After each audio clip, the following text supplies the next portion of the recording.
আমরা পদ্মা ব্যারেজ নির্মাণের কাজে হাত দিতে চাই।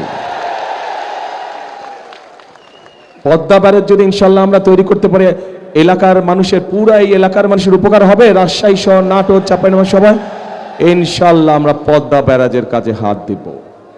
এখন আসেন প্রিয় ভাই বোনেরা, এইগুলো হচ্ছে কতগুলো হচ্ছে পুরনো পরিকল্পনা, যেগুলোকে আমরা নতুন করে চালু করব। শহীদ জিয়া সেই খাল খনন কর্মসূচি, সাথে আমরা পদ্মা ব্যারাজের কাজে ইনশাল্লাহ হাত দেব যত দ্রুত সম্ভব। কিন্তু তার জন্য আপনাদের সহ এই পুরো অঞ্চলের, উত্তরাঞ্চলের প্রত্যেকটি মানুষকে ধানের শীষকে জয়যুক্ত করতে হবে। কারণ এই বরেন্দ্রর প্রকল্পের সুবিধা রাজশাহী থেকে শুরু করে সেই ঠাকুরগাঁ পঞ্চগড় পর্যন্ত কৃষকরা সুবিধা পেয়ে থাকে, পায় না? সেই পর্যন্ত চলে গিয়েছে এটার প্রকল্পের সুযোগ সুবিধা। কথাগুলো বললে,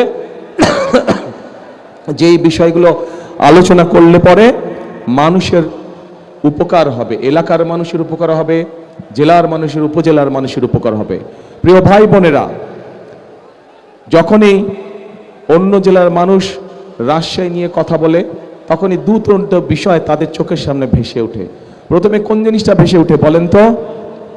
কোন জিনিসটা প্রথমে? রাজশাহী বললেই কোনটা বোঝায়? পদ্মা নদী, পদ্মা নদী, পদ্মা।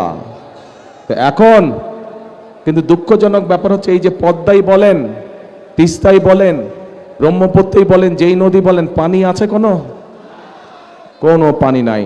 পদ্মার সাথে যেই খালগুলো, সেগুলোতে কোনো পানি আছে? কোনো পানি নাই। এরপরে আসেন, রাজশাহী বললে কি বোঝায়? শিক্ষা নগরী, তাই তো? শিক্ষা নগরী বোঝায়। এই নগরীতে বহু শিক্ষিত, উচ্চ শিক্ষিত মানুষ আছেন, কিন্তু তাদের মধ্যে বহু মানুষ আজকে কর্মসংস্থান অভাবে ঘরে বসে আছেন। ঠিক ঠিক। এখানে আইটি পার্ক করেছে, কিন্তু কোনো কাজ হয় না। আইটি পার্কে হয় কোনো কাজ? কোনো কাজ হয় না। তো এখন এই বিষয়গুলো তো আমাদেরকে নজর দিতে হবে, তাই না? আমাদের নদীতে পানি দরকার। কেন পানি দরকার? এই রাজশাহী সহ এই বিভাগটা, এই বিভাগে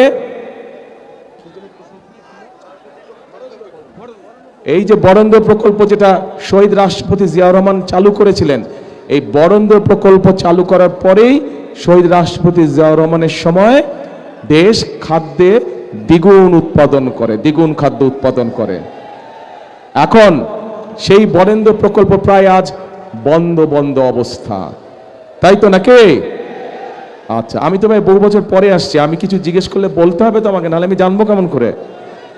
আচ্ছা, এই বরেন্দ্র প্রকল্প দেশনেত্রী খালেদা জিয়ার সময়, শহীদ জিয়া যেটা রেখে গিয়েছিলেন, দেশনেত্রী খালেদা জিয়ার সময় এটিকে আরো বড় করা হয়েছিল এবং পরবর্তীতে বিশাল একটি প্রজেক্ট আকার ধারণ করেছিল। শুধু যে খাল, শুধু যে রাস্তা তা না, এটাতে বনায়নও ছিল, বনের ব্যবস্থা ছিল, ছোট ছোট বনের ব্যবস্থাও করা হয়েছিল।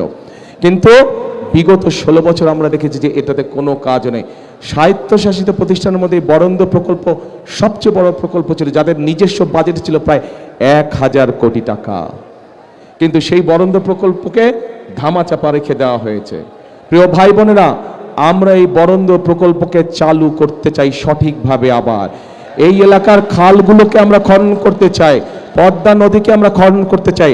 আরেকটি কাজ করতে চাই, যদি আপনাদের সমর্থন থাকে, যদি আপনাদের সমর্থন থাকে, আরেকটি কাজ করতে চাই। ধানের শীষ সরকার গঠন করলে ইনশাল্লাহ